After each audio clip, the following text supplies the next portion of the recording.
como Oscar Wilde o como Truman Capote que esté ahí, digamos, Bukowski, pero Bukowski era demasiado plebeyo para ser peligroso. El problema es esta gente que tiene la posibilidad de pertenecer a la aristocracia, a las clases ricas, y luego hacerlas temblar en sus propias miserias, ¿no? Develarlas.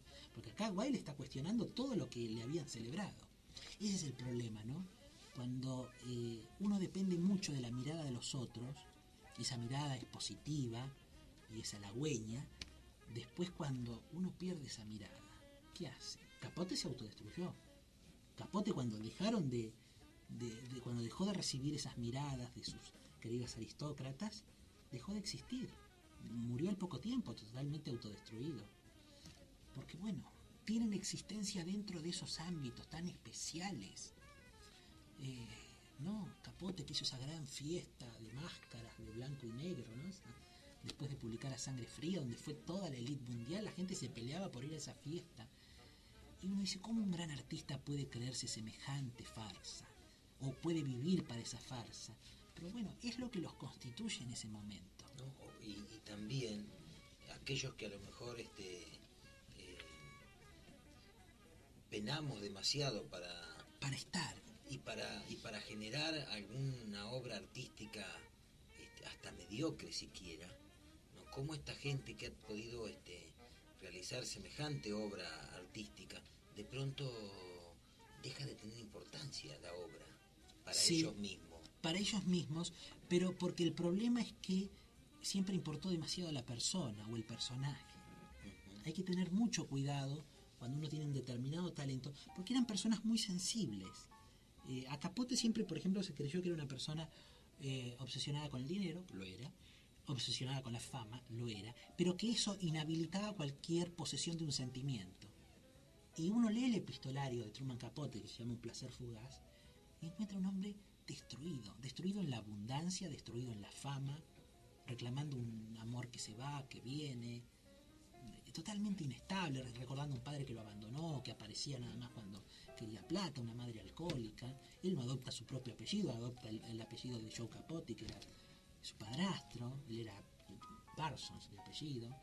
En fin, digamos, uno también cree que está esta idea de que el ingenioso no sufre, ¿no? La persona que tiene acceso a la posibilidad de hacer quedar en ridículo a cualquiera, de ofrecer una refutación así como el mago saca un conejo de la galera, ¿no? Inmediatamente, esa persona es inmune al dolor. No, todo lo contrario, es la persona más vulnerable al dolor, ¿no? Por ejemplo, se habla de las personas irónicas, haciendo un punto y aparte, 25 puntos y aparte. A mí se me acusa continuamente de ser una persona irónica, sarcástica, cínica. No saben manejar demasiado bien los términos, pues cínico no soy.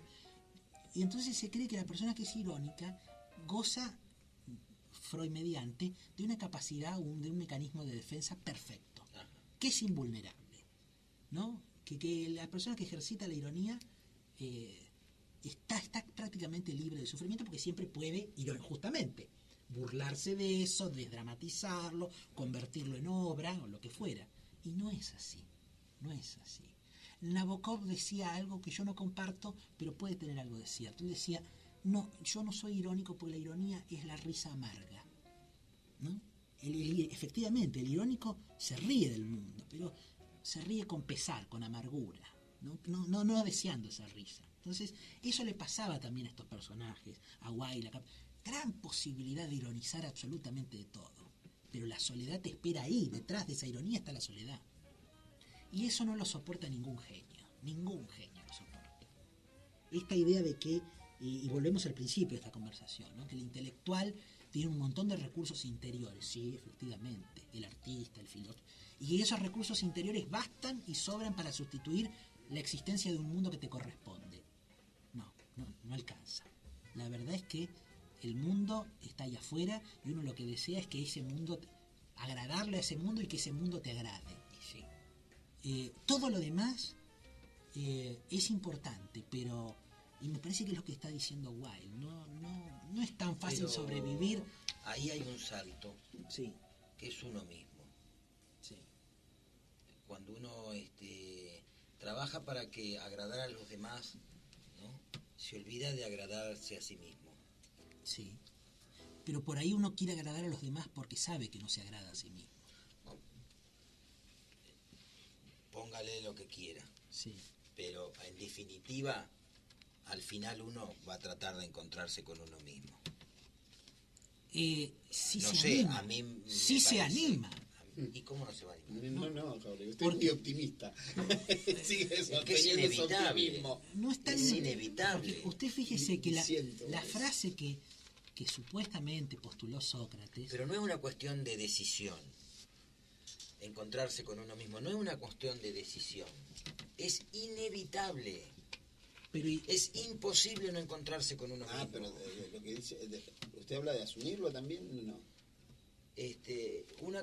También, después hay que ver cómo hago? uno se enmascara y sale afuera y se protege de vaya a saber de qué cosas. Pero es imposible no encontrarse con uno mismo. Y a lo mejor, ¿qué vamos a decir? Vamos a recurrir a que tal vez la gente no tenga una inteligencia suficiente como para pensar en uno mismo. Se siente. Digamos, yo creo eso, es inevitable. El encuentro con uno mismo es inevitable. Es imposible escaparle. probablemente sea cierto. El tema es que se puede postergar. Y creo que lo que, no tanto en el caso de Oscar Wilde, pero en el caso de Truman Capote fue eso. Capote escapó toda la vida a Truman Capote. Y cuando se encontró con Truman Capote, no lo pudo soportar. Wilde hace otra cosa. Convierte ese sufrimiento en lucidez. Capote no pudo convertir el sufrimiento en lucidez. Lo cual no quiere decir, insisto, que si uno convierte el sufrimiento en lucidez, ese sufrimiento desaparezca o duela menos. Simplemente que ha podido hacer algo con eso. ¿Es preferible hacer algo con el sufrimiento a no hacer nada? Sí, es Se preferible. supone. Es preferible. Pero no por mero mandato de hacer algo, sino porque efectivamente hay algo interesante que hacer en esa transmutación del sufrimiento. El arte probablemente sea eso. El arte, entre otras tantas cosas, probablemente sea la transmutación del sufrimiento. Sí, Pero hay mucho dolor. hay mucho dolor, sí. Pero Wilde transmite esta idea, ¿no? Es una vida del placer, caída en desgracia, que luego se recupera. Es una etapa de conversión. Aquí también hay ciertos componentes religiosos. Estamos hablando del De Profundis de Oscar Wilde. Ojalá lo lean, es un texto muy extenso. Hay elementos de conversión casi religiosa. Se convierte al catolicismo sobre el final de su vida. Pero esta es la idea, ¿no? No creamos que la persona, así como la persona que no es, porque siempre se dijo alguna tontería, que los que no tienen acceso al conocimiento o los que no conocen demasiadas cosas tienen garantizada la felicidad. No es una estupidez. Nadie tiene garantizada la felicidad. Así como se cree que aquel que conoce de punta a punta las tragedias griegas no puede ser feliz porque el conocimiento abruma. Las dos cosas son falsas. La verdad es que nadie sabe muy bien por dónde pasa la felicidad, o cómo se consigue, o cómo se pierde. Yo por lo pronto desconfío, ¿no? Cuando alguien me dice que es feliz, yo desconfío. Desconfíe de mí. Sí, te iba a decir lo mismo. Desconfíe de mí. Jauregui es feliz. Yo soy una persona feliz. Yo desconfío, pero no en el sentido de que efectivamente lo sea. Desconfío, creo que uno ha sido feliz y cree que eso se ha extendido. No creo que haya un acto consciente. Cuando uno puede formular la aserción yo soy feliz, o sea, el juicio no tiene nada que ver con la felicidad. La felicidad es espontánea. Se vive y... Yo creo que es una cuestión de permitírselo. Yo me permito disfrutar y ser feliz. Cuando puedo. Sí. Y cuando no. Pero eso no me hace que sea una persona infeliz permanentemente tampoco.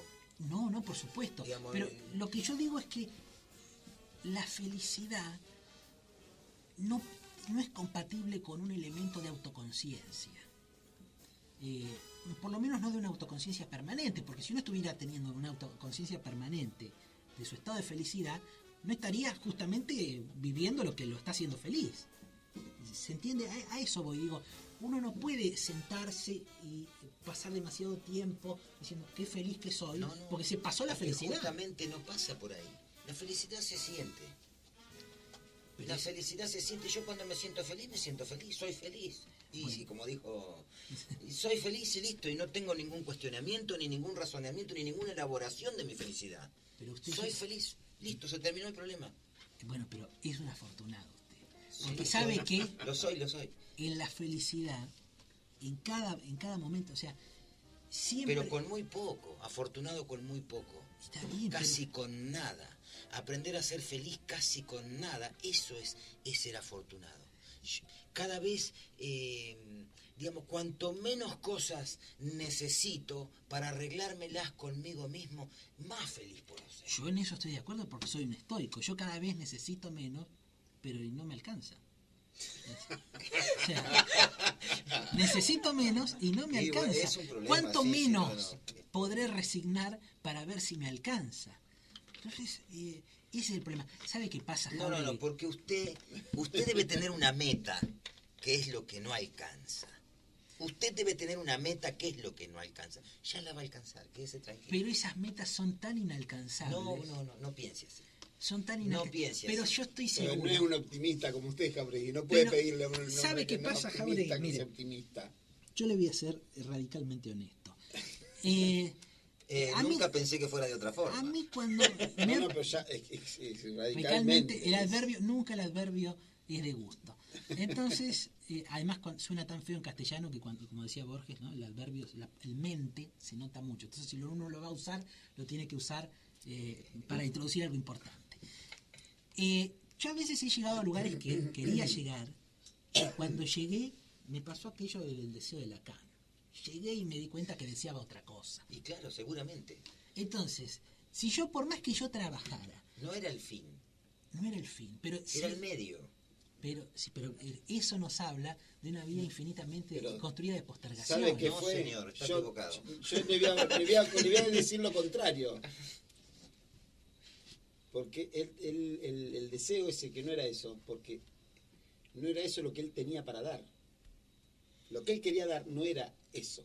Eso que después Ahí- se me ahí ofreció estamos como la cambiando realización. el sentido del concepto de deseo. Estoy de acuerdo. No yo estaba por allá porque creía que me faltaba eso. No. Y era por No, otro no, lado. usted quería dar algo que no era el lugar o correcto para dar ese algo que usted tenía para dar. Una cosa es, También uno puede ser. muchas veces cree que ha realizado sus deseos, pero esas realizaciones no son realizaciones del deseo con el que uno partió, que es lo que está diciendo Gastón. Realizaciones hay, plenitudes hay. Ahora, ¿son las plenitudes que corresponden a nuestros deseos? ¿O son realizaciones que, bueno, luego nosotros lo que hacemos es lo que decía Descartes? Descartes recomendaba eso. Ese es el camino de la felicidad, porque usted ha aprendido Sí. seguramente un montón de cosas No se de crea. de ese intento fallido por lograr la felicidad. No, pero es que yo no me he propuesto la felicidad. No, yo pero bueno, se siente. Uno no se propone ser feliz. eh, Sí, Porque no ese sé. es el error. Pero Porque no, cuando uno diga, ahora soy feliz, y era esto, no, porque es otra la cosa que en realidad quería. Para Es mí tramposo cuando uno se propone cosas. el problema es que yo insisto, la felicidad no puede racionalizarse. Bueno, coincidimos. Y a mí no me gusta para nada lo que no puede racionalizarse. Bueno, Entonces, Está en sus antípodas. Cabrón, el otro ¿Por día qué? vio usted la chanza que yo le tiré. El otro Yo día, muerdo luchar, enseguida. mordió, picó y casi me muerde. La los ciencia es talones, el salió- camino, le La puse. ciencia es el camino. Le digo, deje la ciencia de lado y no sé qué más. Le digo así, que dejara todo eso. Que va a encontrar. Dice, la ciencia es el camino, me respondió. pero ¿sabe qué pasa? Exactamente. Pero yo soy una persona bifurcada como tantas otras. O sea, yo le digo que no tolero lo que no puede ser racionalizado e inmediatamente luego me entrego por eso al usted arte. vive en el pasado. Se entrega la Por eso Claro. vive en el pasado. A ver, profundice. Por eso vive en el pasado, porque usted no tiene en cuenta su presente. Su cuerpo, que es el que siente, inevitablemente vive en el presente. Su Sí. cuerpo no puede estar en el pasado. No. Entonces préstele más atención a su cuerpo. ¿Qué le dice su cuerpo? ¿Qué siente su cuerpo? ¿Qué habla su cuerpo? Su cuerpo tiene vida, su cuerpo es un ser que existe. Aquí tiene un materialista. Un merlopontiano. Déjelo ser. Exactamente. Déjelo ser. Déjelo. Que su cuerpo diga y decida. Pero ¿sabe qué pasa? Tenía razón Descartes. Es más fácil conocer la mente o el espíritu que el cuerpo. No es cuestión de proponérselo. Pero yo... Es una tarea, es una Acuérdese, tarea. acuérdese Es lo que una tarea. dijo Spinoza. ¿Qué dijo Baruch? Baruch era de Baruch, ¿no? Sí, a ver, no sé, dígame, yo le digo. El hombre no sabe todavía lo que el cuerpo puede. Nunca sabe lo que... Bueno, el tema de la potencia, que luego del conato, el deseo, lo que... Recuerde eso. Pero él no lo puso en práctica para nada. No sé. Fue una zeta, una persona enfermiza, Bueno, por eso, y exiliada. por eso mismo. Pero Porque Lo conocer el manifestó cuerpo lo va a porque se ayudar dio a cuenta. conocer su mente. probablemente... Conocer el cuerpo lo va a ayudar a conocer su mente. El problema es que yo ya me conozco demasiado. No, Y no me gusta. no, usted cree que se conoce. Y no me gustó. Pero para probarle brevemente... Vamos a contar que vamos a ir cerrando el programa Sí. con una maravillosa entrega Para probarle de que la yo... propia autoría. Ah, va, muy bien. Para probarle que yo... A eso hemos venido. En realidad todo esto ha sido... Todo esto fue una gran introducción Claro. para los 5 minutos Pero más por o supuesto. menos. Para probarle que yo desconfío de mi propio discurso racionalista En eso hace muy bien. y que tengo esa otra faceta, o sea, Ese es el conflicto, ¿no? no es el conflicto, Ningún conflicto acéptese así No, como no, es. digo, no, es- es la es- locura, no es el conflicto. Ese balance que tiene, la balanza que tiene Andrés, ¿no? El arte y la episteme absoluta, esa episteme O sea, platónica. Imagínese una persona que va de informarse de las últimas novedades en física de partículas a este texto. La única posibilidad de que sea la misma persona es que se trate de un demente. De mente. Entonces, aquí este es un pequeño texto, son todos pequeños textos que componen un libro, como yo siempre he dicho, afortunadamente inédito, que lleva por título Privilegios de un moribundo. El título en sí mismo es un escándalo, no tiene explicación. Su alocución al libro no hace más que generar interés con respecto al libro. Pero no se preocupe. Entonces, no son aforismos, porque los aforismos, algunos sí, otros son prosas poéticas, o no se sabe. Deje de dar explicación y Pero vamos a los hechos, hay por que favor. introducir, hay que introducir. Vamos a los hechos. Vamos Hay a que Como explicar. buen docente, pedagogo, Andrés hace una introducción. Todo Acá- eso- yo le voy a decir una cosa. Sí. Si yo comprara el libro y leyera, todo eso que usted dijo sería para mí imposible tenerlo como información. El texto, por favor. Usted quiere decir. Yo se lo voy a leer. Y usted va a advertir este ser bifurcado que soy. Dice así: la esperanza, el desencanto, la vana confianza y la desmesurada traición son las pobres formas con las que juzgamos la realidad fragmentada entre lo posible y lo imposible. La soledad, esa auténtica carencia, nos advierte que no anhelemos los sucesivos, simultáneos y contradictorios hechos que nunca serán una vida. La literatura, veleidosa trama de presencias y ausencias, es indiferente al bullicioso cauce que trae lo vivido, lo devastado. Ese es uno de ellos, que, como usted verá, tiene muy poco de filósofo de la ciencia.